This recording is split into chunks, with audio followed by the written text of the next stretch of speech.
Welcome to Sye Raa media. పశ్చిమ మధ్య బంగాళాఖాతంలో ఏర్పడిన అల్పపీడనం నైరుతి రుతుపవనాల రాకతో తెలంగాణలో రాగల 3 రోజుల పాటు విస్తారంగా వర్షాలు కురుస్తాయని హైదరాబాద్ వాతావరణ కేంద్రం తెలిపింది.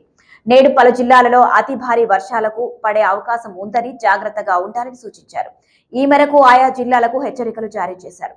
హైదరాబాద్ నగరంలోనూ భారీ వర్షానికి ఛాన్స్ ఉందని, లోతట్టు ప్రాంతాల ప్రజలు అప్రమత్తంగా ఉండాలని విపత్తు నిర్వహణ శాఖ హెచ్చరించింది.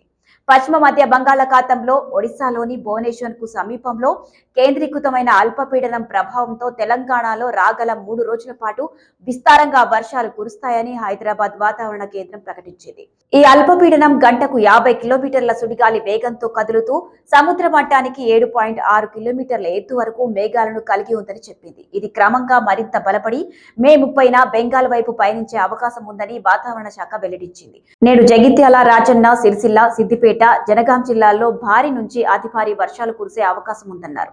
ఈ మేరకు ఈ జిల్లాలకు ఆరెంజ్ అలర్ట్ జారీ చేయబడింది. ప్రజలు అప్రమత్తంగా ఉండాలని, అవసరమైన జాగ్రత్తలు తీసుకోవాలని సూచించారు. హైదరాబాద్ నగరంలో కూడా ఇవాళ భారీ వర్షం కురుస్తుందని అంచనా వేశారు. మే 30న ఖమ్మం, భద్రాద్రి కొత్తగూడెం, ములుగు, జయశంకర్, భూపాల్పల్లి జిల్లాలలో భారీ నుంచి అతి భారీ వర్షాలు కురిసే అవకాశం ఉంది. ఈ జిల్లాలో గంటకు 40 నుంచి 50 కిలోమీటర్ల వేగంతో ఈదురుగాలులు వీచే అవకాశం ఉందన్నారు. ఇక నైరుతి రుతుపవనాల రాకతో వానాకాలం ప్రారంభమైనట్లేనని, రాబోయే 3 నెలలు భారీ నుంచి అతి భారీ వర్షాలు కురిసే అవకాశం పుష్కలంగా కనిపిస్తోందని, ప్రజలు తగిన జాగ్రత్తలు తీసుకోవాలని వాతావరణ శాఖ సూచిస్తోంది. ఇక అకాల వర్షాలకు రాష్ట్రంలోని పలు జిల్లాలలో కురుస్తున్న భారీ వర్షానికి కొనుగోలు కేంద్రాల్లోని ధాన్యం తడిసిపోయింది.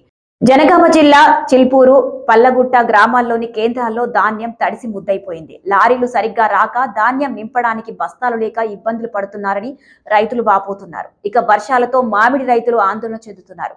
ఎండాకాలం వచ్చే మామిడి కాయలకు దేశమంతా డిమాండ్ ఉంది. కాయలు తినాలన్నా, మంచి రంగు, రుచి రావాలన్నా ఎండలు ఎక్కువగా ఉన్నప్పుడే సాధ్యం. ఇక ఎండాకాలంలో కురుస్తున్న వర్షాలకు చెట్లు నీరు పట్టడంతో తగినంత రుచిని ఇవ్వలేకపోతున్నాయి. ముందుగా కాపుకు వచ్చిన కాయలు మాత్రమే రుచిగా ఉంటున్నాయి.